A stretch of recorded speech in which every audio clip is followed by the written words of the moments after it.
दोस्तों नमस्ते। जीत जाएंगे की श्रृंखला के तहत आज हमारे साथ मनोज, इन्होंने जो अपनी कहानी बताई, मुझे लगता है कि आप में से बहुत सारी ऐसी महिलाएं हो सकती हैं जो कहीं ना कहीं हिम्मत हार के और आगे बढ़ने से ऐसा लग रहा है कि शायद हम नहीं कर पाएंगे। इनका जो संघर्ष है वो बहुत गजब का है और वो इसलिए कह रहा हूं मैं कि आप में से कई महिलाएं ऐसे कहती हैं कि सर घर का काम करते हुए हम कैसे मैनेज करें। ये राजस्थान पुलिस में 2009 में लग चुके थे। यद्यपि इनकी इच्छा नहीं थी उस जॉब में जाने की, लेकिन किसी ताने की वजह से उन्होंने उस जॉब को चुना। और उस जॉब में आप समझ सकते हैं महिला के लिए कितनी परेशानियां और कितनी कठिनाइयां आती हैं। लेकिन 12 घंटे की नौकरी करते हुए कभी नाइट ड्यूटी आती है, कभी डे ड्यूटी आती है, और अपने दोनों बच्चों को साथ में पालना। यद्यपि पति जो है वो गवर्नमेंट जॉब में नहीं थे, प्राइवेट जॉब में थे। एक संघर्ष भरी जिंदगी थी और शुरुआत में आप पता है कि 6500 रुपए वेतन मिलता था, वहां इनके पति को मजदूरी तक भी करनी पड़ी। एक बड़ा संघर्ष होता है इस नौकरी में और एक महिला के लिए मैं कहता हूं कि बहुत चुनौतियां आती हैं, लेकिन उन चुनौतियों से हिम्मत नहीं आ रही। और आज ये ग्रेड सेकंड में चयनित होकर आज मेरे पास आई हैं और इतनी खुश थी, ये बता रही थी जो चीजें, मुझे ऐसा लगा कि इतना क्रेज है, मुझे खुद को भी नहीं पता मेरा, कि इनकी बहन ने एक दिन मेरे को देखा था, वो भी राजस्थान पुलिस में है और तैयारी कर रही हैं। तो इन्होंने इनको फोन किया कि मैंने धीर सिंह सर को देख लिया है और हमारी कॉलोनी में ये रहते हैं। तो इनके जो भाव थे वो अपने आप में बहुत प्रफुल्लित करने वाले हैं कि निश्चित रूप से इतना समर्पण यदि किसी भी विद्यार्थी तो क्या कहूँ, ये मेरे समानांतर हैं, लेकिन फिर भी इनका जो प्रेम समर्पण मेरे लिए है मुझे बहुत अच्छा लगा। और आज जो इन्होंने रैंक प्राप्त की और अपने आप को साबित किया इन परिस्थितियों में, अपने बच्चों को सक्सेसफुल बनाया है, केवल अपने बच्चों को नहीं बनाया है, आपकी बड़ी सिस्टर या बड़ी जीजाजी सिस्टर के परिवार में। बच्चों को भी इन्होंने पढ़ाया है इस जॉब में रहते हुए। मुझे लगता है बहुत प्रेरणादायी इनका सफर रहा है। तो आपको बहुत अभिनंदन, बहुत स्वागत और आपको बहुत बधाई इस सफलता के लिए। थोड़ा सा बच्चों को बताएं और उन महिलाओं के लिए बताएं कैसे इस जॉब में रहते हुए आपने ये सब चीजें मैनेज की और कैसे मेरे से जुड़े, आप बताएं थोड़ा सा। सर, सबसे पहले तो इस मंच के माध्यम से मैं आपको प्रणाम करना चाहूंगी। जी आपने सर जिन भी बच्चों की जिंदगी में आप आए, उनकी जिंदगी आपने 100% बदल दी। यानी हमने सोचा भी नहीं कि हमें कभी ऐसे गुरु के सानिध्य में ज्ञान प्राप्त होगा, ऐसा हमने कभी सोचा नहीं था। ऐसे ही यूट्यूब पे एक दिन अचानक ही आपका वीडियो हमें मिला कोरोना के टाइम पे। मैंने उस वीडियो को ढंग से देखा, समझा। उसके बाद में सोचा मैंने कि ऐसे शायद सर हमें मिलेंगे ही नहीं, और मैंने उस वीडियो के माध्यम से कम 200 बच्चों को आपसे मैंने जोड़ दिया सर। अरे वाह। और आज वो बच्चे इतने उत्साहित हैं कि आज सफल भी हो गए, लेकिन जो नहीं हुए वो भी बहुत जल्द सफल हो जाएंगे सर। कारण कि आपका मोटिवेशन करने का अद्भुत तरीका है। टीचर तो बहुत हैं जिनके पास बहुत ज़्यादा ज्ञान है, लेकिन मोटिवेट करने का तरीका सर हर किसी के पास नहीं रहता है। आज आपके प्रोग्राम में मैं पेन लेने के लिए आई थी। मेरी हार्दिक इच्छा थी कि मैं स्कूल में पहला साइन करूं, वो सर से पेन लिए हुए, उससे प्राप्त पेन से ही मैं साइन करूंगी। आज वो मेरी जिंदगी का सपना सर पूरा हुआ है। मैंने रिट के एग्जाम में 137 नंबर प्राप्त किए थे, जो रिट की एग्जाम रद्द हुई थी, लेकिन मेरा सपना उस टाइम पे टूट गया था। लेकिन मैं फर्स्ट ग्रेड की तैयारी के लगी। उसके बाद वो रिट के एग्जाम रद्द हो गई, तो मैंने वापस पीछे मुड़ने का नहीं सोचा। मैंने तैयारी फर्स्ट ग्रेड की, लेकिन उसमें पॉइंट से रह गई सर। 2 गुना पास होने के बाद में पॉइंटों से रही हूँ। कारण कि अब की बार साइकोलॉजी के क्वेश्चन उसमें 30 की जगह पेपर में 20 कर दिए, वो हमारी बदकिस्मती थी। नहीं, मैं 30 में से 30 क्वेश्चन करती तो उसमें भी आज मैं रैंक प्राप्त करती। आप मेरे को कह रहे थे कि साइकोलॉजी सर मैंने इतनी पढ़ ली है आपकी, हाँ। कि मुझे पूरी याद है कि आप क्या क्या चीजें बताते हो, कैसे समझाते हो, हर एक चीज आपके माइंड में फिट हो चुकी है। ये मुझे बहुत अच्छा लगा कि इतना आपने जॉब में रहते हुए इतनी साइकोलॉजी को इतना पढ़ा है कि आपका कॉन्फिडेंस ये है कि मेरा एक भी परसेंट गलत नहीं हो सकता। ये बहुत अच्छी चीज सर, मैं आपके टेस्ट देती थी तो वो जो आप वीडियो सॉल्यूशन करवाते थे, तो मैं ये सोचती थी कि अगर कोई क्वेश्चन गलत होगा तो सर से अपन किस प्रकार अलग सोच के उसके उत्तर तक पहुंचे। अच्छा। मैंने यहाँ तक जानने की कोशिश की, और जैसा आप हमें सॉल्यूशन में बताते थे, आपकी सोच से वैसे की वैसे मेरी सेम सोच मिलती थी। आज अब मेरी एज सर 40 साल के लगभग होने जा रही है। अच्छा, लेकिन आज मैं आपको विश्वास दिलाना चाहती हूँ कि हो सकेगा तो मैं साइकोलॉजी से असिस्टेंट प्रोफेसर बन के आपको दिखाऊंगी सर। बहुत बहुत अगर थोड़ी बहुत भी मेरी मेहनत काम आई तो।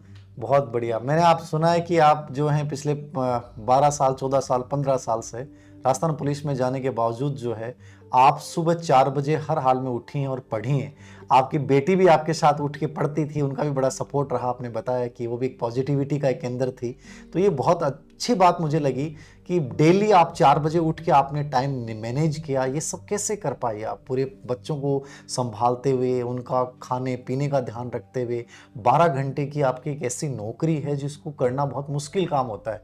भई मैं भी ये सोचूँ कि 12 घंटे की नौकरी मैं कर लूँ तो उसके बाद क्या मैं इतनी मेहनत कर पाऊँ, शायद मैं भी नहीं सोच पाऊँ। लेकिन आपने ये सब कैसे मैनेज कैसे किया है? सर एक तो मेरा बचपन से एक तरीका था कि मैं सुबह उठ के पढ़ती थी, तो 1 घंटे भी अगर पढ़ाई कर लेती थी तो मेरा दिन बहुत अच्छा निकलता था। अच्छा, ये आज भी मैं सुबह उठ के न्यूज़पेपर पढ़ती हूँ, अगर मैं बहुत किताब बढ़िया। भी नहीं पढ़ती हूँ तो मैं 1 घंटे न्यूज़पेपर ज़रूर पढ़ती हूँ। ये बचपन की आदत ने आज मेरे को यहाँ तक पहुँचाया है। फिर मेरी बेटी भी सर ऐसी ही बनी कि वो सुबह मेरे साथ ही 4 बजे उठती थी। आज उसका एक सपना है कि मैं आगे यूपीएससी की तैयारी करूँगी और वो बहुत बढ़िया। करेगी सर। उसका भी बढ़ाने का पढ़ाने का तरीका ऐसा था आगे कि वो मेरे पास में जब खाना बनाती तो पीछे से आके मेरे को क्वेश्चन पूछा करती थी कि मम्मा आपने वो क्वेश्चन याद किया है तो आप भूल तो नहीं गई हो क्या। अरे वाह! मेरी बेटी ने इतना इसमें मेरा रोल निभाया है सफलता का। आज उसकी मेहनत के आगे मैं बहुत खुश हूँ सर, वो बहुत मेहनत करती है। बहुत बढ़िया लगता है एक परिवार में एक बेटी, एक मम्मा दोनों का आपस में कोऑर्डिनेशन से आगे बढ़ना। बहुत अच्छा लगा, आपके चेहरे के जो भाव हैं वो इस चीज़ को बता देते हैं कि एज कोई मायने नहीं रखते। आपका जो उत्साह है ना वो बहुत चरम पे है। आप इस सर्विस में रहते हुए, मैंने बहुत सारी महिलाओं से बात की है, बहुत सारे बच्चियों के फ़ोन आ जाते हैं, वो टूट जाती हैं। ये सर पॉसिबल ही नहीं हो पा रहा, घिर चुकी हैं, टूट चुकी हैं, शायद हम सोच ही नहीं पा रही हैं। लेकिन आपने इस पोस्ट पे रहते हुए, इस सर्विस में रहते हुए, इन सब चीज़ों को संभालते और झेलते हुए आज जो सफलता अर्जित की है, और प्लस आपका जो उत्साह है वो ये भी बता रहा है कि आगे भी आप बहुत बेहतर करेंगी। बहुत प्राउड फील होता है मुझे कि इन सब परिस्थितियों से निकल के आपने अपने आप को साबित किया है। और सबसे बड़ी बात कि अपने गुरुजन के प्रति आपका ये जो समर्पण है, जो आपका ये भाव है, ये बहुत प्रफुल्लित करने वाला है। मैं आपको बहुत शुभकामनाएं देता हूँ। एक सवाल और आपसे पूछूंगा कि आप जैसी जो महिलाएं हैं और बहुत जल्दी हार मान लेती हैं, चाहे वो परिवार सपोर्ट नहीं करता है या और नहीं कुछ करता है, उन महिलाओं के लिए क्या कहेंगे? क्या क्या करना चाहिए उनको? महिलाएं सर एक तो महिलाओं की दोहरी ड्यूटी होती है। हम्म, जैसे परिवार को साथ रखने के साथ उसको अगर नौकरी करनी पड़ेगी तो उसको जायज़ सी बात है बहुत ज़्यादा मेहनत करनी पड़ेगी।